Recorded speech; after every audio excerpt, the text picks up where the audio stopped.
The one who gained nothing must have trained less. Except every session was supervised, and he held his target heart rate to within 2 beats. Hundreds of people, the same 20-week program, 3 sessions a week, 60 sessions in total. Every single one supervised on site. At the end, one participant had gained around 50% of aerobic capacity. Another had lost about 5. By the end of this, you will know why, and why that does not mean training failed for anyone. First, the objection everyone raises. They must have trained differently. So let us close that door properly, because this study can. 742 participants completed at least 95% of the sessions. That is 57 of 60 under supervision at a clinical center. And the intensity was not left to feel. Heart rate was monitored continuously and the resistance adjusted by computer to hold each person at their prescribed level. The average ratio of actual to prescribed heart rate was 0.99. People trained within 1 to 2 beats of their target. Nobody slacked. So what was the spread? On average, aerobic capacity rose by 384 milliliters per minute, about 18%. But the range ran from roughly minus 110 to plus 1100 milliliters. In percent, from about minus 5 to somewhere near plus 50. One honest note on that upper figure. The consensus table reports 51%. The original authors, in their own summary, write 47.8. Both peer-reviewed, and I cannot resolve it. So, treat it as around 50. Now, the part almost nobody checks. Before you call someone a non-responder, you have to ask what the measurement itself can even resolve. The technical error of the test is about 120 milliliters per minute, with a coefficient of variation around 4 to 5%.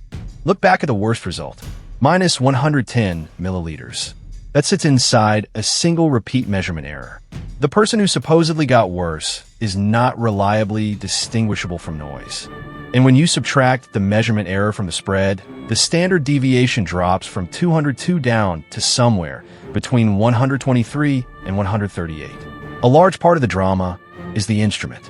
A large part, not all of it. So what explains the rest? The authors took the variance apart, and the answer is unusually complete. Family membership accounted for about 47%. Measurement error and day-to-day variation for roughly 20%. And the work people actually deliver for around 6%. That last number deserves a moment. Effort was not 0. It explains 6%. Real, but small compared to what people bring with them. Together, those pieces explain about 87% of the spread. That is a remarkably closed account for a biological outcome. The 47% for family is the number that travels the internet as heritability of trainability. 2 cautions belong with it.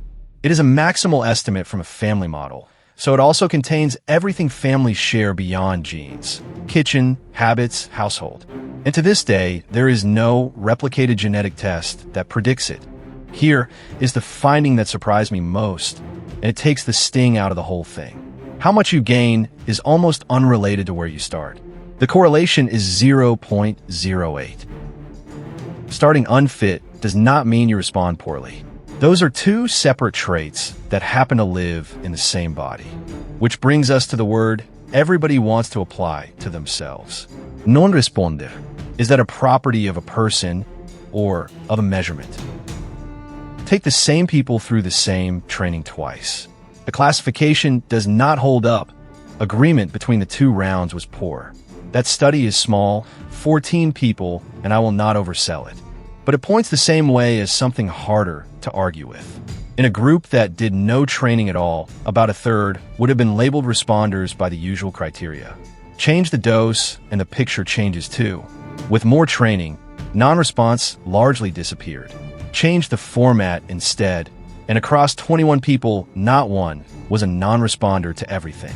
The honest version is this: a higher dose lifts the whole distribution.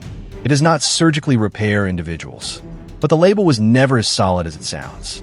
And now, the single most useful number in this entire study, from an analysis of 564 participants across 7 different health measures. Out of 564 people, exactly 1 responded the same way across all 7 measures. 1 person, not 1 in 10, not 1 in 100. Nearly half the group sat in the top group for one measure and the bottom group for another at the same time. Global non-responders are essentially a myth. The correlations back that up. Between aerobic gain and the 6 other outcomes, they range from minus 0.09 to plus 0.06. None significant. In plain terms, your aerobic number tells you almost nothing about how the rest of you responded.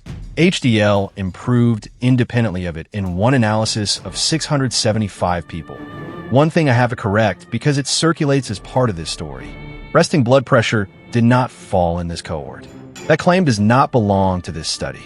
And the biggest limitation, named by the authors themselves, there was no control group, not in over 180 publications from this project. Without one, true individual response cannot be cleanly separated from regression to the mean. That does not erase the findings, but it caps how hard anyone may lean on them. So the answer to who slacked is nobody. What differs is how much of the response lands on the number we happen to measure. If your aerobic number moves slowly, that is information about one variable, not a verdict on you. Something else in you is almost certainly moving. If this changed how you read your own progress, subscribe so the next breakdown finds you, and grab the free longevity guide in the description.